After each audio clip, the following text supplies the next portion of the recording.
Hi. Today I'd like to share how technology has improved my work options. My name is Martha and I am a speaker and author of In Pursuit of Normal, which is a biography. Today I want to share how technology has improved my ability to work. As you can see, I'm in a wheelchair, but I also can't use my hands to write, as my fine motor skills are not available most of the time. In the 1980s and 90s, I was a teenager, and part-time work was not really available to me. In 1997, I started my employment journey. Work was something I had no idea how to do. Computers were not really in the workplace when I started looking for work.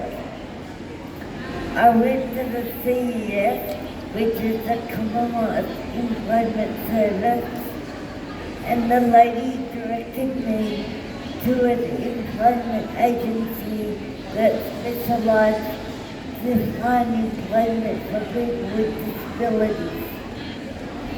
My employment consultant found me an interview for an internship with the government workplace who were looking to hire someone with a disability to tick their box. I went to the interview. I was informed medical, which I passed, but I then got a letter saying I did not have the right qualifications for the job. I was at university at the time, so I know I had the literacy and numeracy skills required. I was heartbroken. The truth was that the workplace did not have the proper setup to have me work for them. The workplace could not manage my inability to write on paper. The job I went for required that I write in a ledger. I'm pretty sure that's all done on computers now.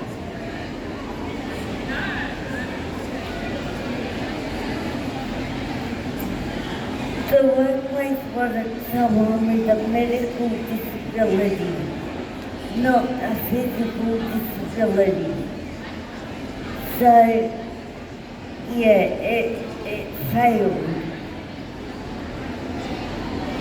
I asked the employment consultant to put me in a sheltered workshop environment so I could do data entry. I wanted to know what a work environment and culture felt like, as well as learn how to process timesheets and annual leave. I was only paid a third of my wage, and I was angry at this, as you can't go to the shop and say to someone, I only want to pay a third of the price for that garment. In 2000, I was still determined to work, so I sent my resume to 40 website designers. I got 2 offers for an interview. As part of the phone call, I asked, is your workplace wheelchair accessible? And they said no. We can't cater for your wheelchair, and I had to rescind the interview. I was crushed. I felt like someone with all this potential, but no way to use it. I couldn't get into buildings, and I could not use my hands, and I felt hopeless. For 4 years after that, I did volunteer work, and that's when I learned what my work was as a worker. I really learned that I could work and I was a valuable asset. In 2012, I used the cycle method to get into work. I set up a meeting with the CEO. The meeting happened, and instead of asking for help to find a job, I wondered if I could work there. The CEO asked me to start work as a job coach the following Monday. Training would be on the job, and I said yes. I arrived at my job on Monday, and I just learned as I went. After 2 or 3 days, I was left to teach as I saw fit. I ended up writing a job club workbook that went throughout 27 outlets. That is my value in the workplace. In 2007, I learned that it's not only what you know, but who you know. I heard about the support coordinator and project manager role. I love the philosophy behind the organisation, and I was encouraged to apply for the role, and I did. I got the job. I loved my job. I loved telling with the members and supporting them on their journey. I loved fighting for and with them in the NDIS space. I loved helping make life and research more possible, valuable and comfortable. My work journey has shown me that cold calling and job applications are ineffective ways to gain employment. Networking is the way to go.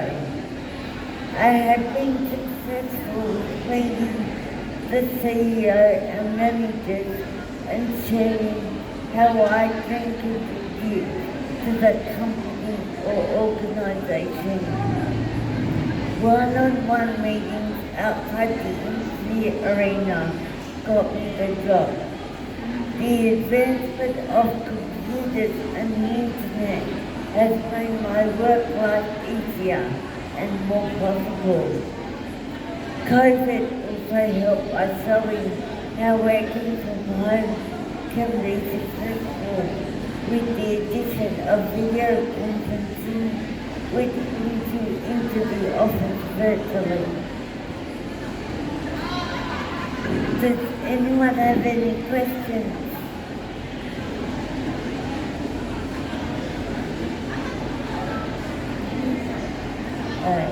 If you'd like to talk to me further, I'm across the way at the booth C03, and I'm also selling my biology there. When did you write your story? And how long did it take you to write it? So I've reached it over the span of the last 3 years. It's pretty cool. Yeah. And you were saying to me before it's available in different formats? Yeah, so it's about to be available in Audible, but it's also available through Amazon on Kindle and paperback and hardcover. And we've got paperback and hardcover here and F+ available as well. Oh, excellent.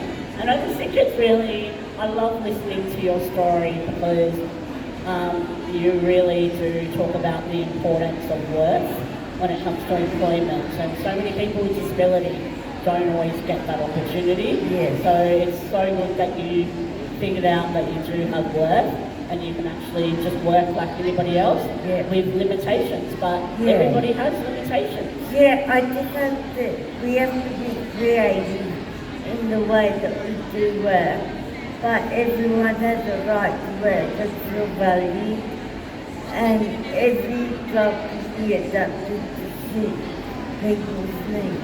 Absolutely, absolutely. Well, if everyone put your hands together for Martha.